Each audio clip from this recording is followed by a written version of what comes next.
The University of Texas at Austin Health Professions Office presents Reapplication Strategies.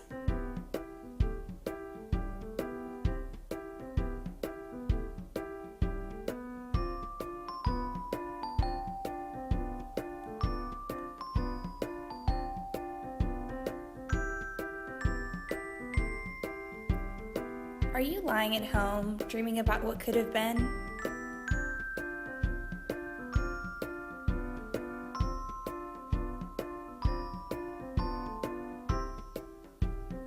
Or still could be? You are probably feeling a lot of different emotions right now. You might be feeling angry, sad, or even a little fearful because things haven't gone as planned. This is the change cycle. If you look at this cycle, you can probably identify where on the cycle you may be. The feelings you're experiencing are perfectly natural. 1. Loss to safety. 2. Doubt to reality. 3. Discomfort to motivation. 4. The danger zone, where you decide to change or go back to stage 1. 5. Discovery to perspective. 6. Understanding. 7. Integration. Where are you right now? The part that matters most is coming to a place of understanding and the willingness to be flexible. This will help you figure out what you really want and where to go from here. At this point, it is important that you ask yourself some questions and self-reflect. Consider the following for a start.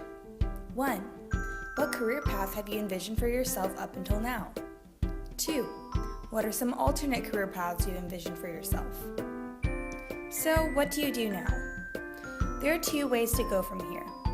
Some of you may be thinking of changing your health professions path entirely. Others may want to explore something else entirely and utilize your degree in a different way. Many students will take this time to explore another field. By taking the time to explore other professions, you will become more certain on which career is best for you and learn about which professional schools you are most competitive for. Explore Health Careers is a great resource to use. You may also consider exploring other educational opportunities.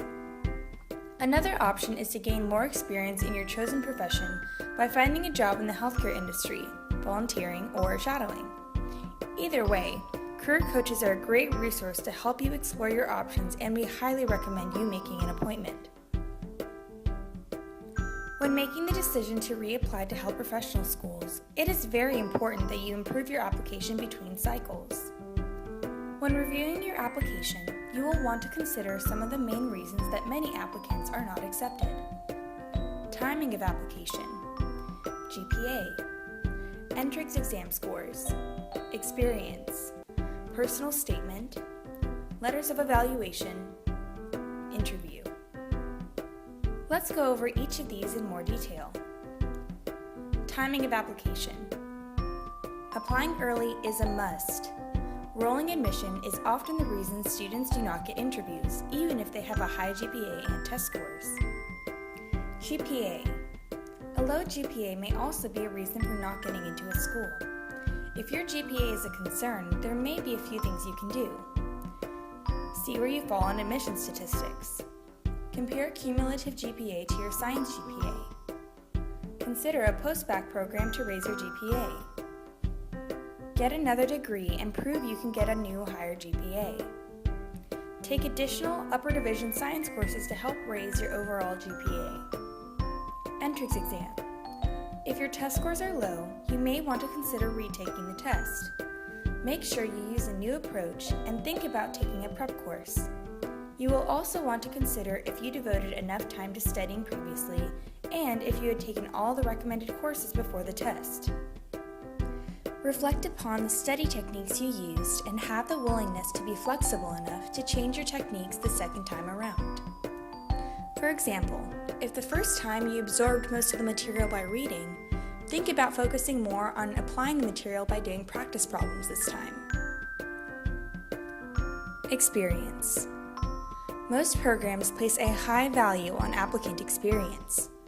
Do you believe that you have gained enough experience through shadowing and volunteering? Did you demonstrate knowledge of the profession during the previous application cycle? Personal statement. As you begin writing your new personal statement, review the one you wrote previously and ask these questions. 1. Did you demonstrate your passion for your field of interest? 2. Did you highlight the experience you have gained by using examples? 3. Did you write to the prompt? 4. Was your statement free of typos, misspellings, run-on sentences, etc.? If you haven't done so already, you may want to consider getting your personal statement read by a health professions coach. Letters of evaluation. You can use the same letters for 2 application cycles. However, if that was possibly an issue, you will want to get new letter writers. If you do want to have the same letter writers as your last cycle, then you want to have your letters updated for the upcoming cycle. Be sure to take the time to build relationships with your letter writers before you request a letter, and be sure to choose wisely. Interviews. If you are selected for an interview, it is important to reflect on how your interview went. Think about how you prepared for your interview. You may also want to consider doing a mock interview prior to your next interview.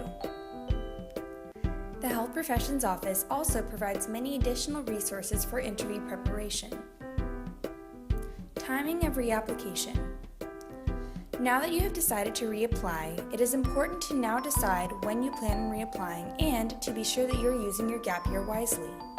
Some things to consider doing during a gap year: post-bac program or take more classes, get more healthcare experience, take a prep course and retake your entrance exam, make sure that you are doing something related to the field that you are interested in.